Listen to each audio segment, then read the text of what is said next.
Adding a reflective aluminum foil vapor barrier to the inside of the sauna will allow the sauna to heat in about 20 minutes, even though it's fairly large.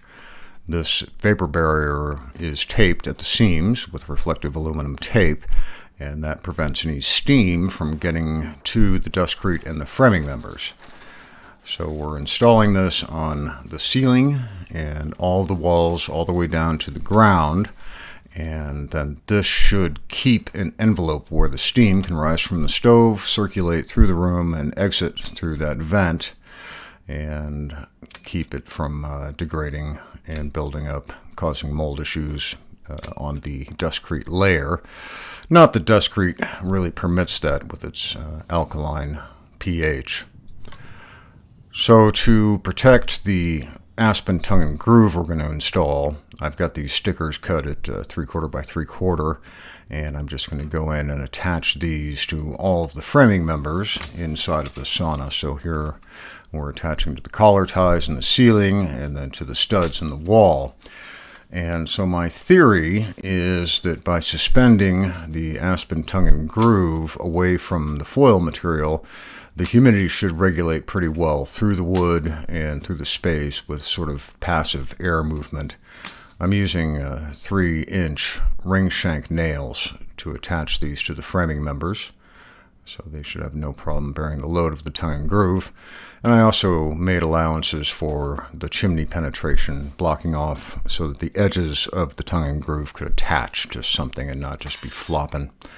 So I'm again using the 3-inch ring shanks, and I'm going directly into the Dustcrete. Dustcrete is very good at holding wood fasteners, and you can cut it with most wood tools as well, as you'll see next week when we put the penetration in for that chimney.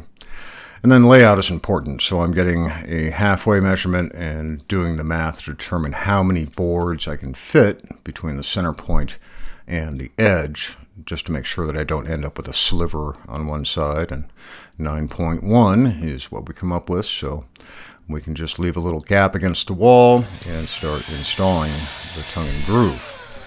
So this aspen really likes to crack at the ends as it's drying, and so I remove any cracked material before I take my measurement to cut my length, which again is going to be about 1.5 inches short of the full span. We sourced this aspen tongue and groove from a mill that's just down the road. They bring in whole aspen logs and mill them up, dry them, and plane them, and shape them. Pretty reasonable and good to have a local material to use for this. There is some debate about the proper wood to use on the inside of a sauna, with most people deferring to cedar.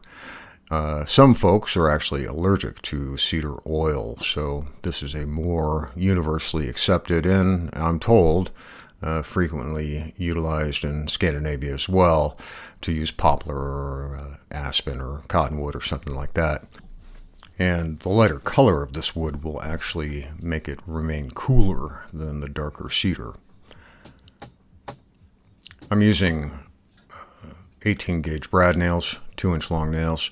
So they're going through the aspen, through the sticker, and into the stud. My hope is that these small nails will allow these boards to swell, because they will take on moisture and steam and heat and expand more in the width than they will in the length. And so to have a little bit of flexibility in the fasteners should keep these boards from buckling and getting out of true as they go through the expansion and contraction cycle. So there you can see my 3/4 gap at the wall, on the ceiling, and down along the window wall here. Then all this gets lapped over by the next course, and then that gets trimmed to allow me to maintain that gap. And I framed in around where the backer board will go for the Slate heat surround. This is an old trick for getting tongue and groove to snug up, driving a chisel into the backing material with the flat side up and then attempting to push that board straight before nailing it. Unfortunately, this gap was a little big to pull this trick off, so I just looked around the yard and designed a quick machine to assist me. And with this, I'm able to just put pressure down with my foot and force this board up into true and then nail her off. Most of this material was reasonably straight and true, but the pieces that were particularly twisty or bowed or crowned, I would toss off to the side, and then I can come back and cut those down for spaces like this 2-foot section and burn through a bunch of the otherwise unusable material.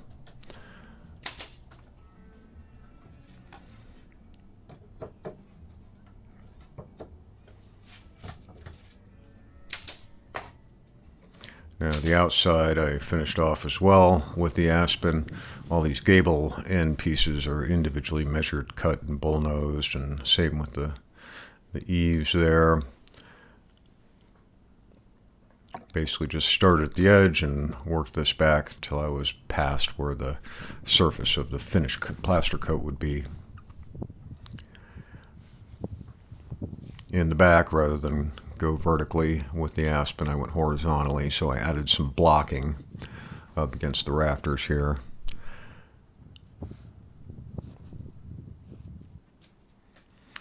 And in preparation for the slate tile, I took this backer board and attached it to my furring strips. I designed this so that with the backer and the thin set and the tile, I would be flush with the aspen T&G, nominally anyway. Close enough to be able to just trim with a flush piece against both surfaces. Now, when we bought this tile, it's natural slate tile from a big box supplier, and they packed it in expanding foam in boxes with 10 pieces per box. And when we got it, it was mostly gravel. So a lot of the broken pieces I was able to cut down to do this corner of the surround. But we had to greatly reduce the intended tile area to accommodate this material issue. I love this old table saw for tile. It's just a diamond blade spinning through a bath of water. No pump. I've done a lot with it. Cut bricks, all kinds of stuff.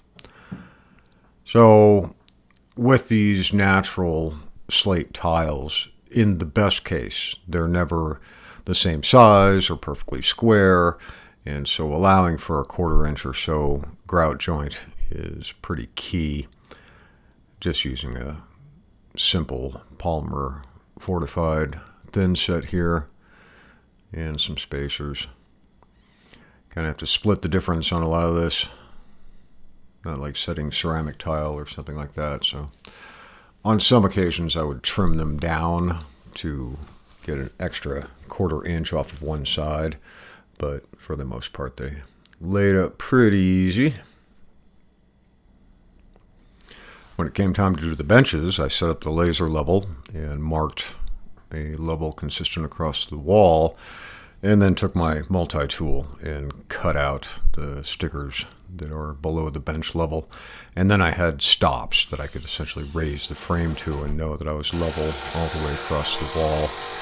And I just framed and blocked out these bench tops.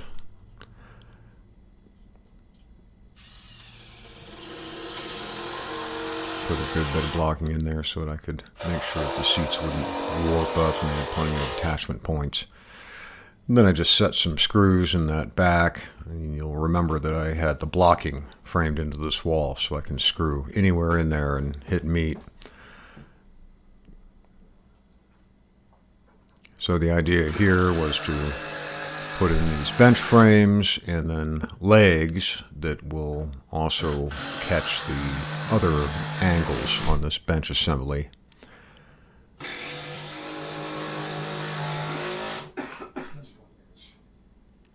Legs, and then the next one will hang on those legs.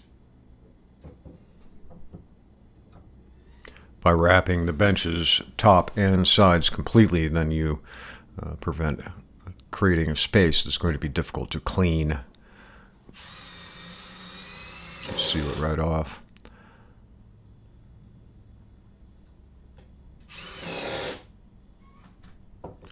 On the face of these legs, I put a second piece of 2x4 blocking to the ground as attachment for the vertical tongue and groove that's going to go on the face of this bench.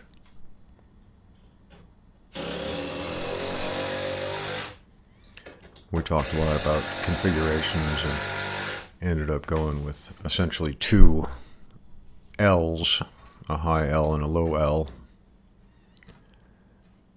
which gives you enough seating to stuff about 12 hippies in this thing.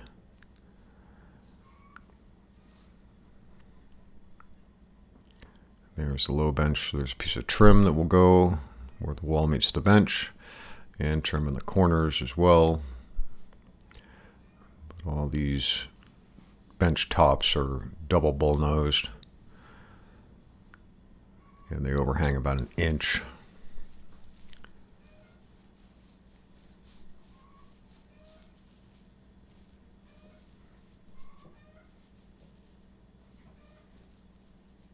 These vents, I drilled this one out with a long 1/4-inch masonry bit, and then 1/4-inch holes on this one as well.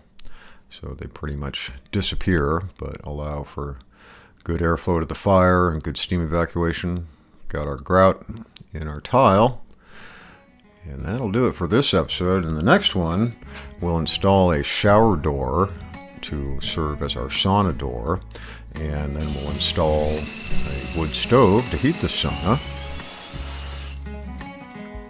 And then we will uninstall that wood stove and install a very much fancier stove.